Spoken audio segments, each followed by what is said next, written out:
And based on this, the Institute has carried out official development assistance projects to share its expertise with other countries. The aim of this project is to provide capacity building and institutional development. ODA projects are primarily conducted by inviting trainees from partner countries for lectures on particular topics. It also includes visits to courses and organizations.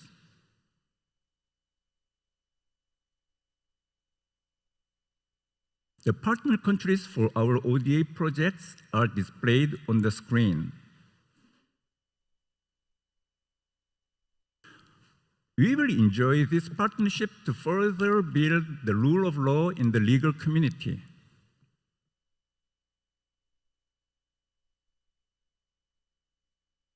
Next, judicial education has a mission to respond to the changing times.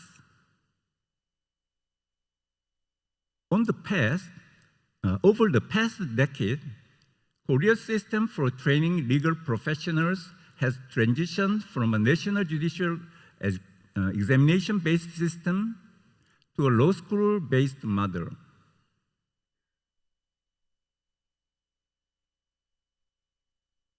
In the past, passing the national judicial exam and completing training at the JRTI gave immediate qualification to become a judge. But now, only those with at least 5 years of legal experience are qualified for a judgeship. As a result, judges with diverse experiences and backgrounds have started to be appointed. And this shift has required the JRTI to undertake substantial changes to the judge training programs.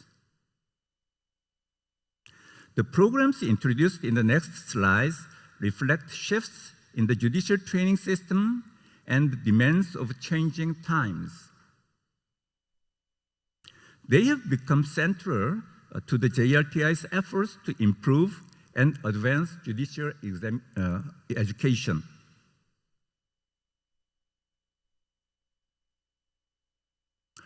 The first topic I would like to introduce is the career-based training.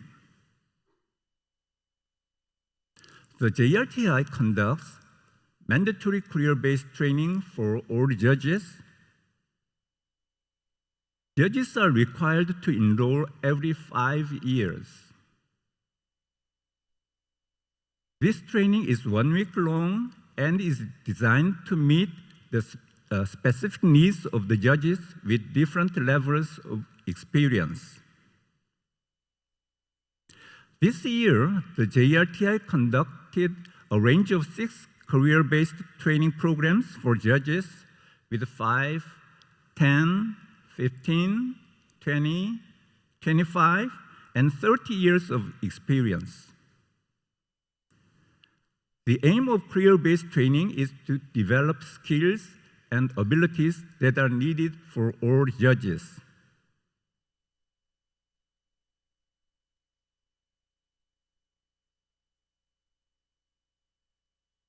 Career-based training includes topics on the Constitution, gender equality, judicial administration, and judicial ethics.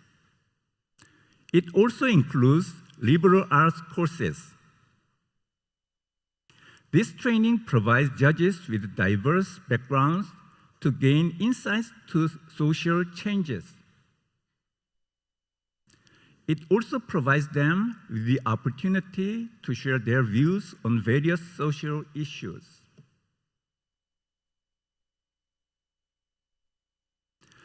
JRTI also offers specialized training programs. This program is designed to help judges develop values that align with technological advancements and changes. It also aims to provide judges with the necessary expertise for handling technical cases.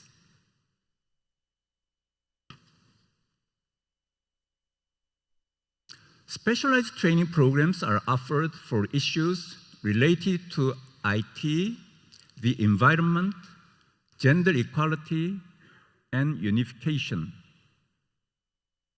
The program covers a range of topics to ensure that all judges are able to effectively handle challenging cases.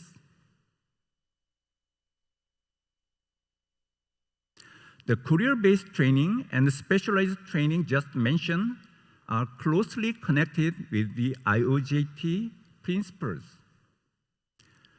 These principles emphasize that judicial training is essential to ensure high standards of competence and performance. It also states that judges should receive regular training throughout their careers. At this IOJT International Conference, we will address topics such as AI, climate change, diversity and human rights awareness, and judicial ethics. The two training types I mentioned are excellent examples of how to respond to the emerging topics.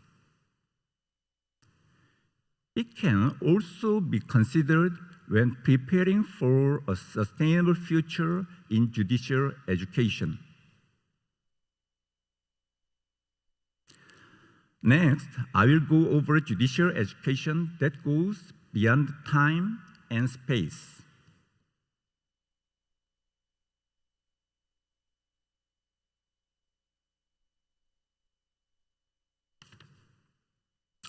The limitations of traditional judicial education were largely due to time and space constraints.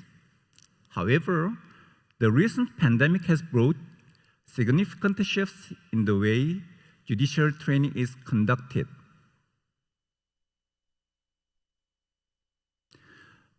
The unique circumstances created by the pandemic pushed us to embrace technology.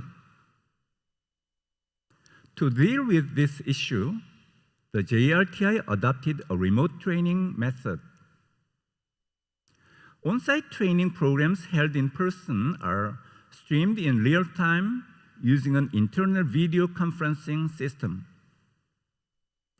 The JRTI began a judicial e-learning system that allowed judges to access offline training content anytime and anywhere by using mobile devices or online platforms.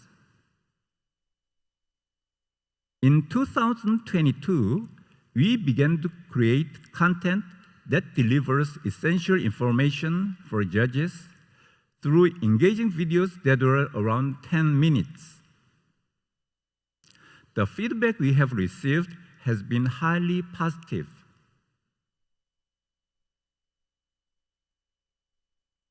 Next, I would like to talk on the JRTI's judicial training initiatives that extend beyond borders and space.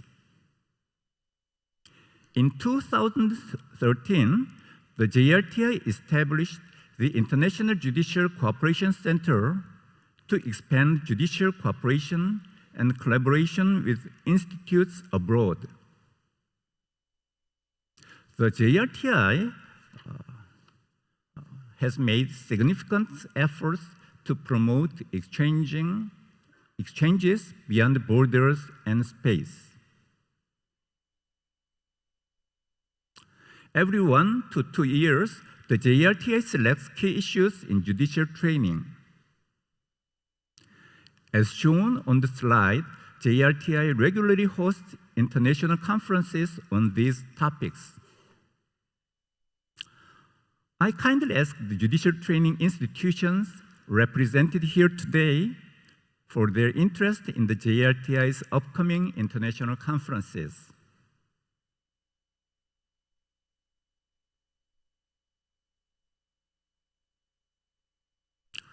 A few years ago, as you know, the pandemic has prevented us from gathering in person.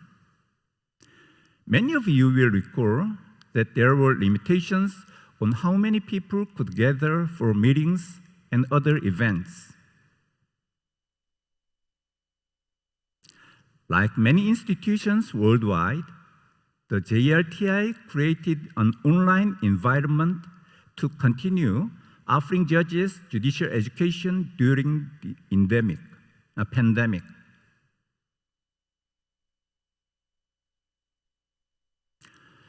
The JRTI has recently conducted online seminars with the countries shown on the slide. We should continue to use this format since it allows us to overcome geographical limitations and facilitate international collaboration.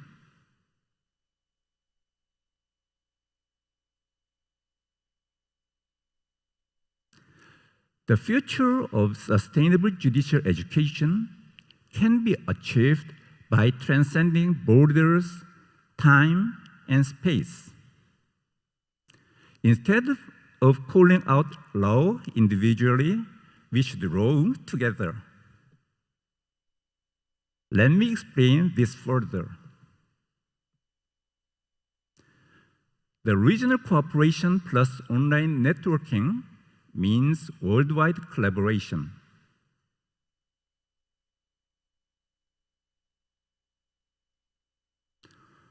The first step is to deepen regional cooperation.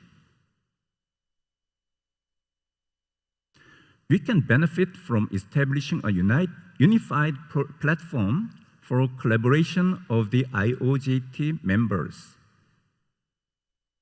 And it is essential to first strengthen cooperation among judicial training institutions in neighboring countries. This will create a network to effectively address common challenges within the region.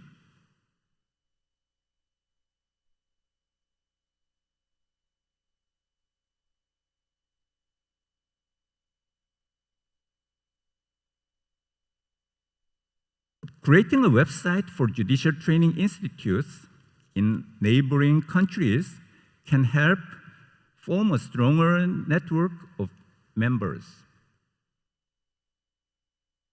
This platform will allow members to share updates and resources. In addition, a collaboration framework for discussing more robust networking can be created.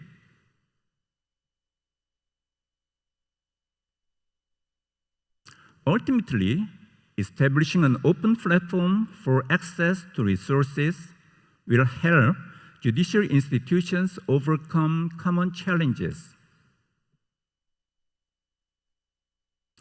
This will also help to sustain and expand judicial education.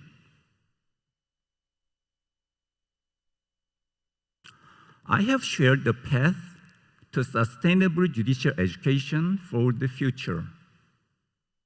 Now, are you ready to row together with the JRTI? Thank you. We do have challenges, but we can overcome these obstacles through stronger collaboration. Forums like the IOJT International Conference today are the perfect example. We can facilitate discussions and exchanges on judicial education that transcends borders, time, and space. I hope that this conference will foster insights that will pave the way for a sustainable approach to judicial education beyond BTS. Before concluding, I would like to express my gratitude to Presiding Judge Kim Jung-tae, Professor of JRTI Im Taek-jun, and Director of International Affairs Kim Eun-sil for their helping me prepare this speech. Thank you for listening.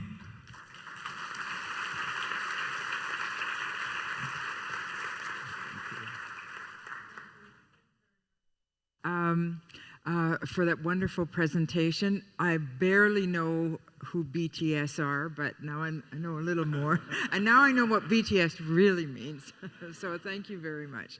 All right, we're going to turn it over to our panelists now, and I'm going to start with Elisa. So just to remind people who are coming in just at the end of my presentation, I've asked each of our speakers to identify a challenge that they're experiencing with their judicial training, their judicial institute, and then hopefully we'll have a little bit of a conversation amongst the panelists about those challenges. So Elisa, take it away. Thank you, Adele. I'm still waiting for your question, but you're supposed to make me a question. Yeah. What is your challenge, Elisa? Okay. Thank you. Good morning, everybody. My name is Elisa from Mozambique. It's a great honor to be here. Let me first say thank you to President Kwon for your presentation. It was very insightful, and also to have us here. I was prepared to talk about what we are doing in our school, transforming judicial training into the new era. So my topic was to talk about shifting from content-based pedagogical program to competence-based training at our school. I will present at the second one of the break room sessions, but here I would like to talk about what President Kwon has said about the transformation of judicial training and the need to address all the challenges. So Mozambique, it's a nation with rich and cultural diversity and traditions as well, with a legal system involving almost social, economic, and politics now challenges. Our judiciary must, of course, continually adapt to meet the needs of all citizens, including those in remote areas where access to formal justice it still remains limited. So to address these challenges, we, with the support of a French national school, with my friend there, Afid, can you stand up so that they can see you? We've been working together, talking about collaboration among GTI all over the world. So they are helping us to shift this content-based learning to more competence-based. We look at three obstacles. That's why we are embarking in this transformation. One is skill gaps. While theoretical knowledge remains fundamental, there is an evident gap in practical skills. That is our thought, particularly in emerging areas that were previously mentioned by President Kwon, like digital justice, environmental protection, and gender-sensitive adjudication. Also, we can add here ethics and professionalism. So that in last 5 years, our Judicial Council have dismissed almost 20 judges on the base of corruption, misbehavior within the code. This is very, we have to think about that. In my country, this is an issue, corruption among judges and also among judicial clerks. So the question is, how do we address these kind of problems? How do we ensure that they will come to the judiciary people with high level of ethic and integrity? The program that we are working on it also include the revising the criteria of getting to the school and to become a judge. Let's say selection and recruitment criteria, and also the revising of pedagogical approach. Of course, we do have a resource constraints. So here again, with the help of AU and also with France through E&M, we've been redesigning our project to meet these challenges. So in response to these challenges, as I already said, we built this model on 3 core pillars. Practical application, we prioritize the development of competence.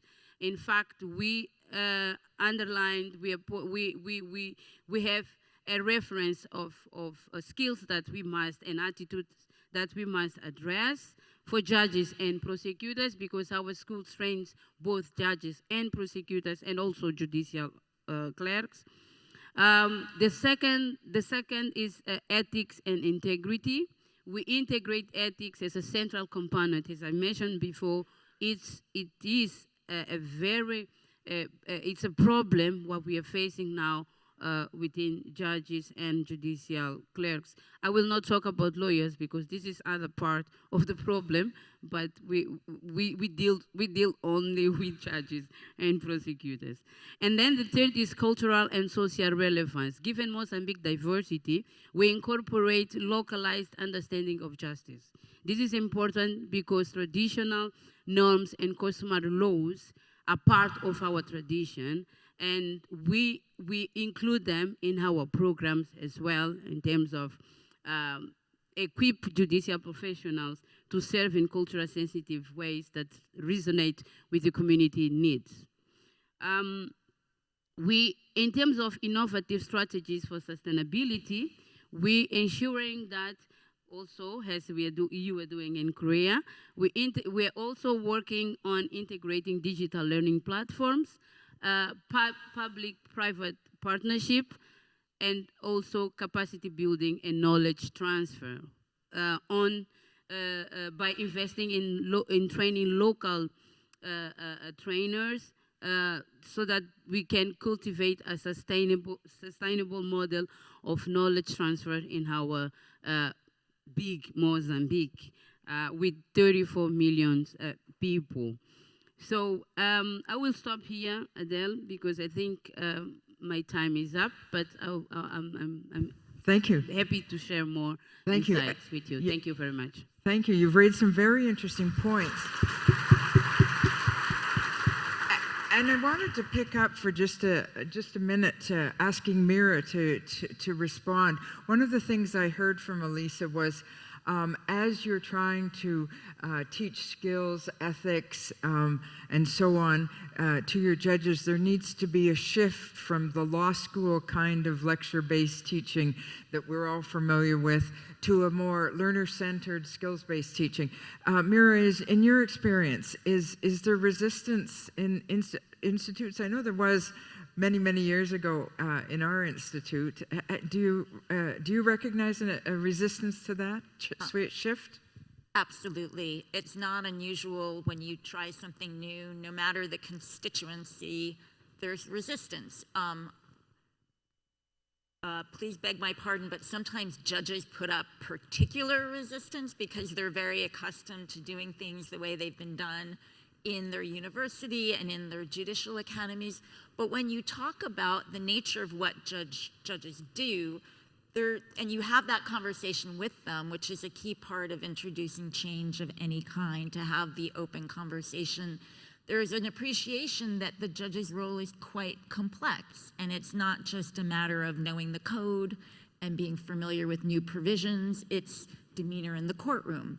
It's the judicial accountability, the affect, the issues with judicial conduct and discipline are not limited to one country or one part of the world. And I think it's an essential obligation of judicial educators from around the world to address attributes as well as the skills and the knowledge. So I commend the work that you're doing in your country, and I think it's important for us when we gather together to provide support and the energy to try new things. Thank you. And Elisa, I wanted to follow up a little bit with another point you made. We have a couple of minutes. I was interested in you talking about a problem that you had with corruption. Is there particular education through the Institute that addresses that? Is that part of your ethics training? Or is it more in how the judges are recruited to become judges? Well, I think it's more like the way the judges we used to be recruited before I was appointed to become a director, because I was first appointed 7 years ago. I'm here with my deputy director, and together, pode levantar, Zulfikar? Can you stand up, please? And this is Zulfikar, is my deputy director. 7 years ago, I introduced this new model on recruitment selection and recruitment and selection process. It was there before, but it was not transparent. People will be appointed because they are family members of judges or ministers and so on and so forth. And we kind of stop this because the selection and recruitment process is part of training as well. And it's important to conduct good recruitment of future members of the judiciary and train them correctly so that they become people, professionals with integrity. And we sort of change the way we do this recruitment and selection. I can confess you, it was very difficult, challenging, because the whole process was concentrated on myself and my deputy director, because he's the one I trust in my school, by the way. But don't screw me. And yes, and now with the French National School, we are sort of introducing a center for recruitment and selection within the school, which is not linked with the board director. It's supposed to be autonomous, independent, but well, we will try and see how it works. But in terms of education, we have a program on ethics and integrity within our initial trainings and also continuous training and specialized training. We conduct them in partnership with UNODC and other agencies. The training is there, but the problem is if you fail to recruit high level integrity characters, you will all your work you're doing afterward, it's nothing. It will not be effective, if you understand me. So yes, we do have this training on ethical and integrity programs. We also approve our code of ethics, but still we have problems within the system. Thank you. Well, congratulations for the changes that it sounds like you're initiating. That's great. So, another part of the world, Raf, can you tell us about a particular challenge that you've noticed that your institute is facing? Thank you very much, Adele. I hope that I'm not speaking too loud. Yes, we also have our challenges, and for the challenges more particularly, I want to zoom in today. I take you with me to the past. Imagine 5th of January 2021. Christmas, New Year's Eve behind us, still silent days, and a given moment, a mail of the Director General of our Ministry of Justice. In a holiday, what I say, oh, nice guy, yes, of course, I'm available. I confirm the meeting, digital meeting. I open my computer at 5 o'clock in the afternoon. But what do I see? I'm not just seeing popping up the Director General of the Ministry of Justice. I see 10 more people arriving.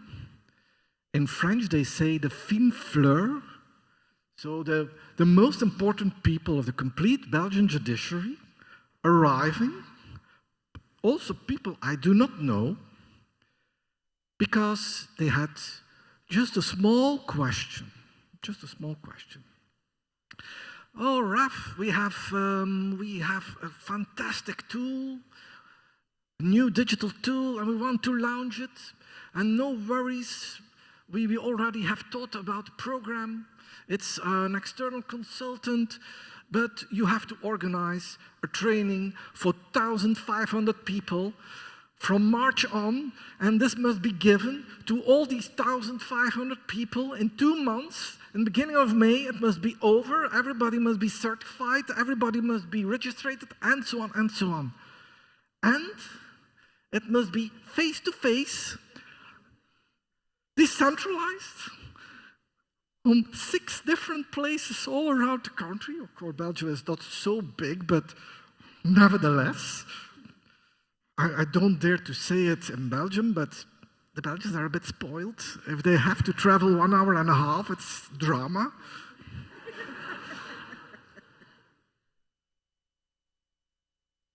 So, you have to imagine, we had voted a month before our complete yearly training program.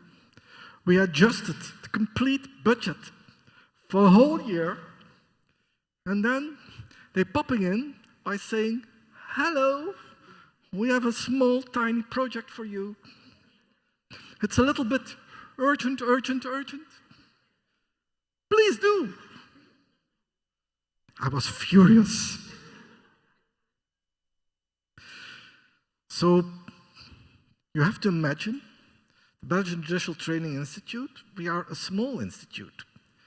We have only 40 people, less, even less, and only 17 of these 40 people, because we have to do our own IT, we have to do our own financial unit services, we have to do our own logistics, so we are not a part of the Ministry of Justice, we are autonomous. So I have only 17 people to deal with training.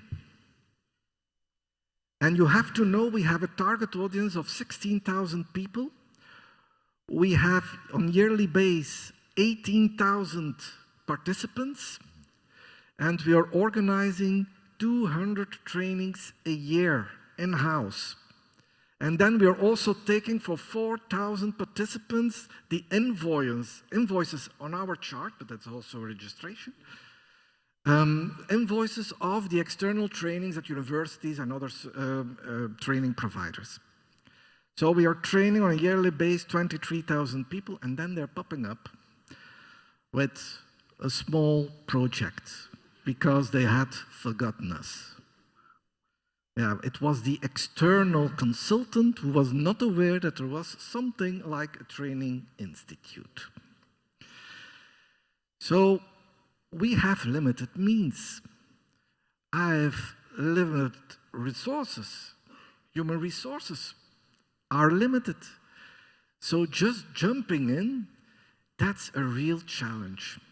And that's what we're seeing today more and more and more, that they are very late to announce that they have a huge project. We see also that the target audiences for trainings are raising, are becoming larger, and the time in which we have to do the rollout for a training becomes shorter and shorter. So that is our main challenge.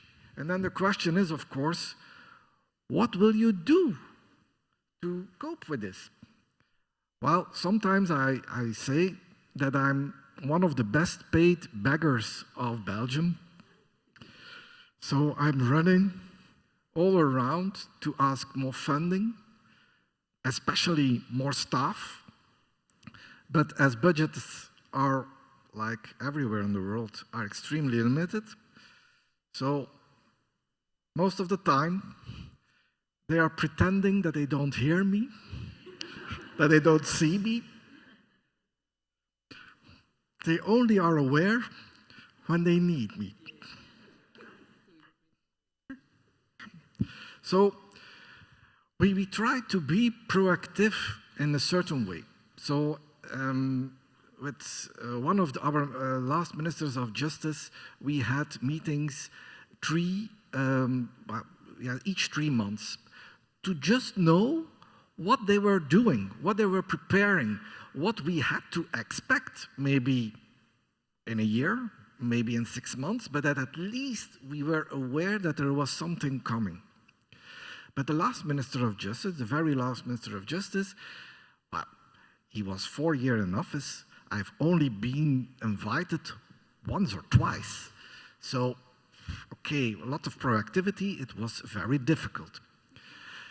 But nevertheless, we are trying to knock on different doors to say, hi, we are there, don't forget us. And especially for digital trainings, and that's also one of the subjects for this conference, especially on digital tools, the development of digital tools, what we see, there justice or the judiciary is working with external contractors and with external consultants who are not always aware of autonomous training institutes and how that this works.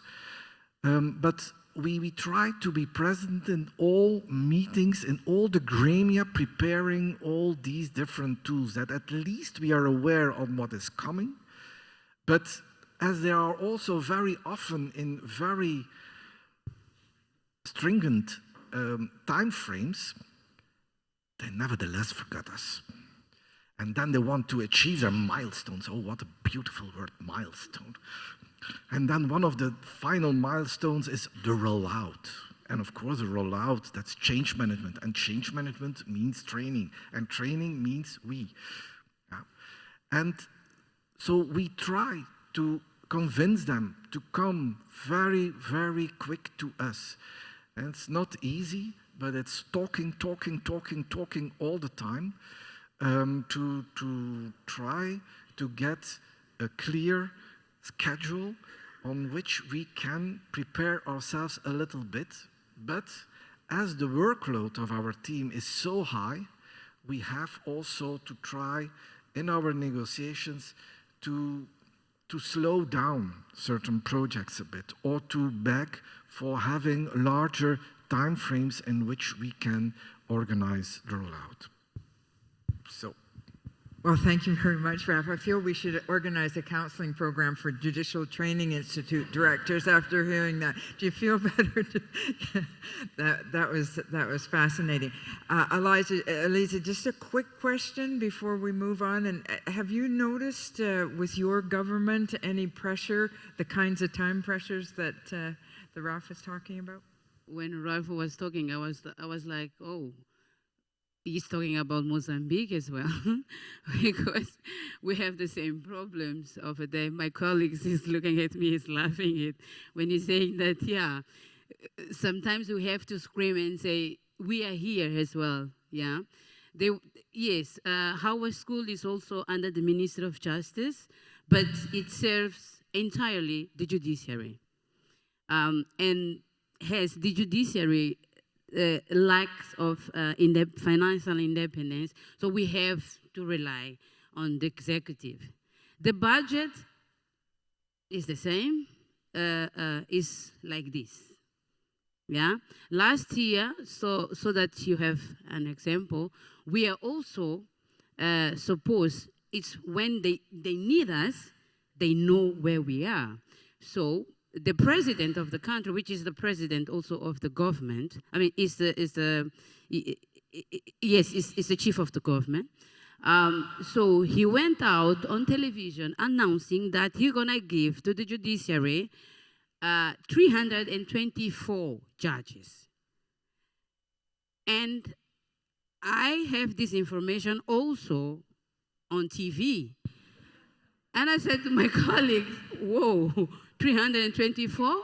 Till then, we used to train more or less like in Portugal, yeah, more or less 120, 60 judges and 60 prosecutors. So we double. I was like, oh my God, how we gonna do this? We don't have trainers,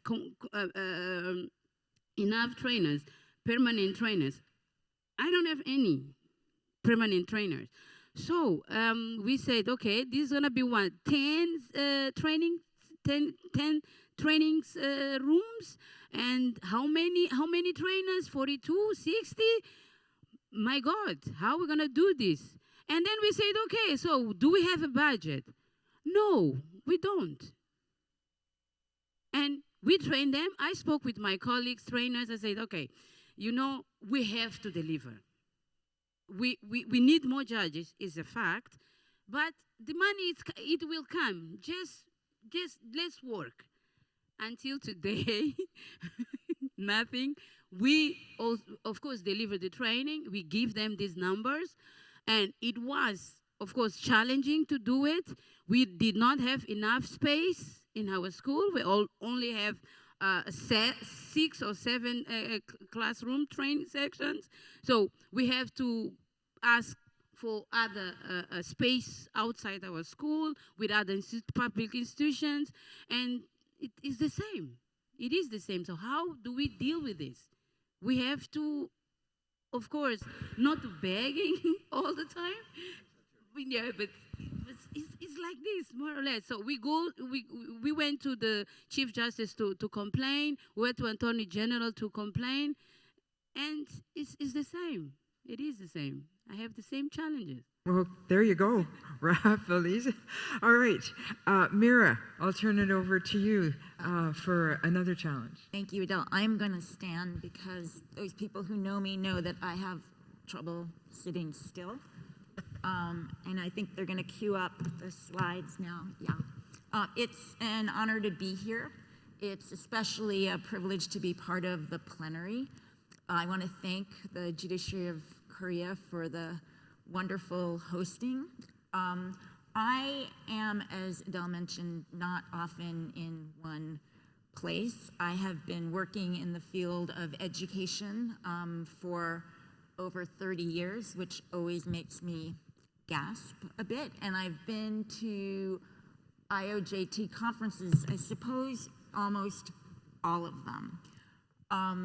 And my work brings me to different countries around the world, and they face many different challenges. We all face challenges, even those of us who, like the Federal Judicial Center, have a pretty robust funding system.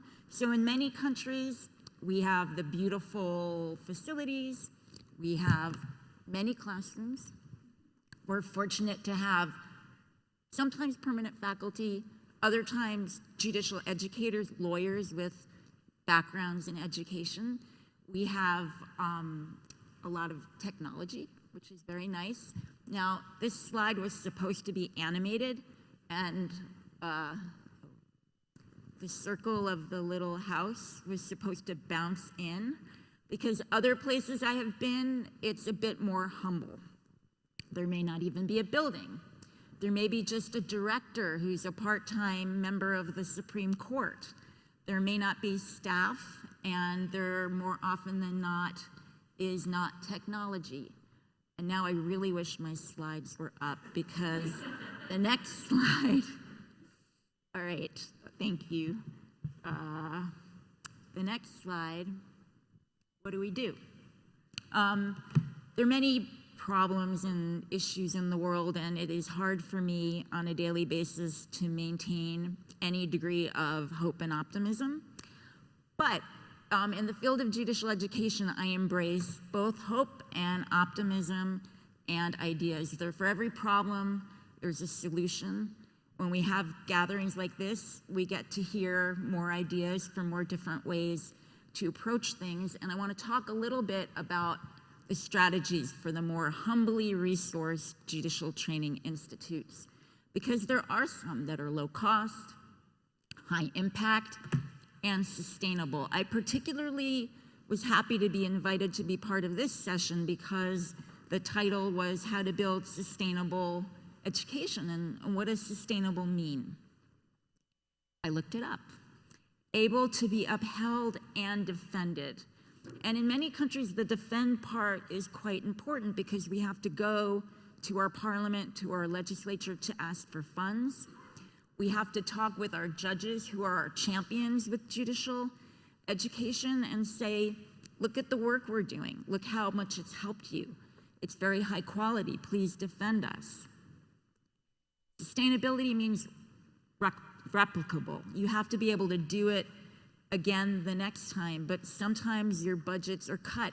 And this is true even in countries that have a large budget. From one year to the next, at least in the United States, you don't always know. And certainly, while our federal government does support our training in a very generous way, there are states and local judiciaries around the United States that have much leaner facilities. So I want to talk a little bit about some ideas, because I think our role here is not just to talk about problems and what we do, but to come together and talk strategies. So there's an expression in American English called the low-hanging fruit, like what's easiest to kind of get to. And we've worked with different courts on the idea of monthly 1-hour judicial education. It can be over lunch. It can be after court. It can be online. To make it effective, you have to identify the issues, and we talk about different ways to do needs assessments. Now, the high-tech way of doing a needs assessment are these really wonderful apps, the survey apps. But I've worked with courts that just have a little box in the courtroom or in the courthouse that says, what do you want to hear about? What do you want to know about? And what's really nice about this approach is it inculcates a culture of professional development, that education is an opportunity, it's also an obligation. And one thing that I've particularly enjoyed in my longer-ish career of working with judges is this is part of the judicial identity, that they want to be on top of the new developments. There's a real commitment to learning.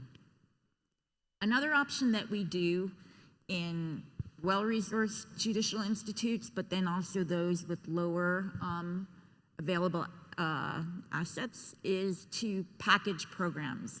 These are developed centrally with a judicial educator or with a judge, and it will include the slides, the materials, content outlines, and I think Elisa mentioned that this is done in countries like Mozambique, where you have to go all over. In another country that I've had the opportunity to work in, they're islands, and it's really helpful to develop teaching centrally and then have judges in different parts of the country deliver it locally. It's really important with these types of package programs that they're sufficiently flexible. The United States is quite large, and there are different court cultures. In some courts, for example, gathering together for a monthly lunchtime would be welcome. In other courts, not so much. The judges don't engage in that kind of collegial gathering. Similarly with package programs, especially if you're introducing new issues, you have to think about what the judges need, how they learn. In the United States, again, their age, because when we introduce technology, it doesn't always go over as well as with the more recently appointed judges. The advantages of the monthly lunchtime programs, package programs, is they're in court. No travel needed, no fancy facilities needed. It's what is needed, where it's needed. Faculty development supports all three of these, and there'll be, was happy to see in this conference many opportunities to learn about what different judicial academies around the world are doing to prepare their judges to teach well. This is an investment, but it is one that pays dividends. We have an expression, again, apologies, American English, if you build it, they will come. If the training is not relevant or not interesting or not compelling, at least in countries that have no mandatory training, you're going to be less likely to get the judges to come back and back. But if it's good, if it's engaging, if it's competency-based, so that it's things judges need, if it's interactive, people like that. And I hope you'll join the Celia Institute and the Judiciary of Maldives and I on Wednesday, and we'll tell you more about this approach later in the conference. Another example that did not make it to this slide is working with mentors. I've spoken with judges all around the world, and a lot of the learning takes place in court. They've been to the Training Institute 1 year, 2 year, 2 months, but you get into a courtroom, it's quite overwhelming, and many countries have developed a program of having more senior judges mentor the newly appointed judges. But again, an inexpensive strategy for making that experience as helpful and impactful as possible is to develop guides for mentored judges, checklists, a manual, all kinds of tools that do not cost a lot of money. The imperative, of course, is strategic planning. This word strategic planning is a bit of a buzzword in the 21st century. It doesn't have to be complicated. You don't need to hire a really highly paid consultant to do strategic planning for you. It's literally step by step, thinking about what you need and planning for it. And at the same time, assessing your courts, the culture, the judges, to make whatever strategy you ultimately adopt as impactful as possible. I could talk on and on about this topic. It's something I care passionately about. I don't have any more time, but I look forward to talking with many of you throughout the next 3.5 days, and thank you for the time. Thanks, Mira.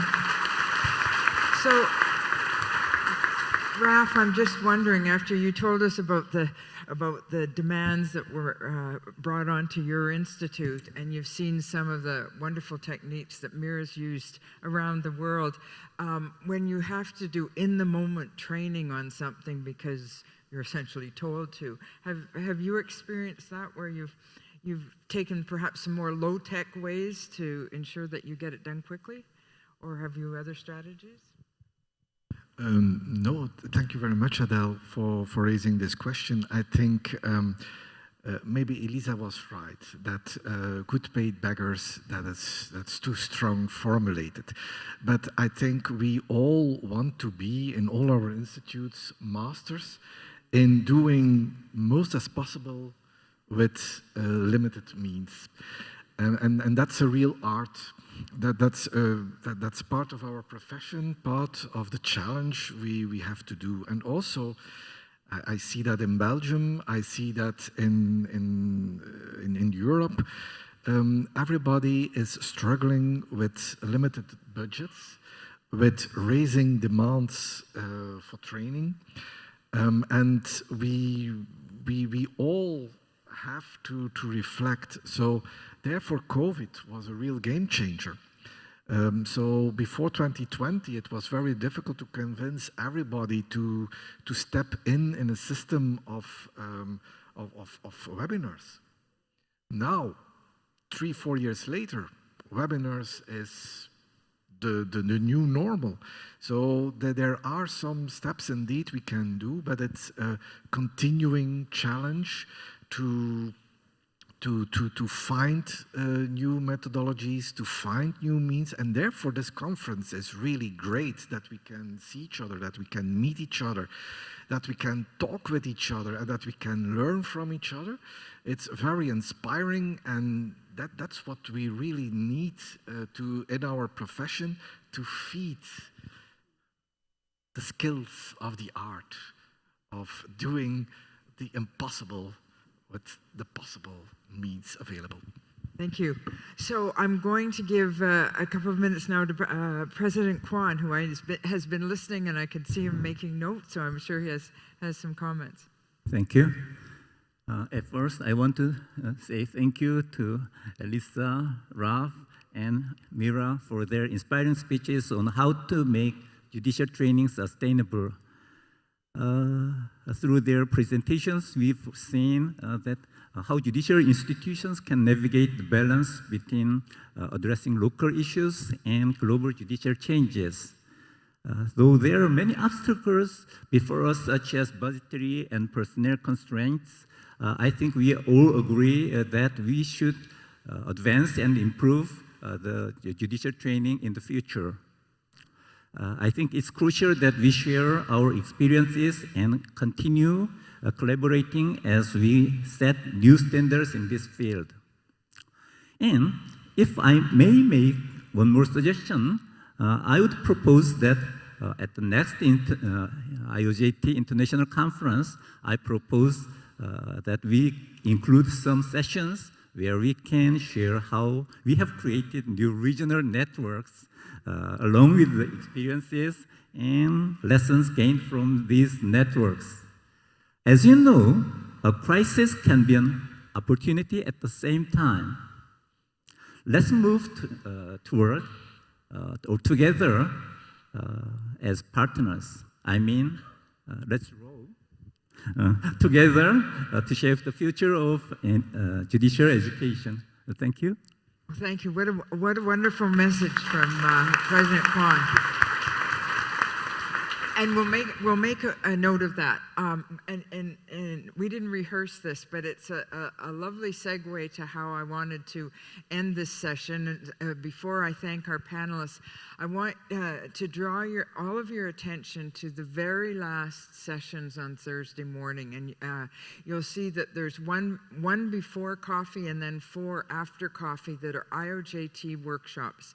And after 3 days of hearing all these wonderful ideas and challenges that you're going to hear over the next while, we hope to have some brainstorming essentially with all of you on 5 topics that we've chosen about what IOJT can do from now until the next in-person program in 2026.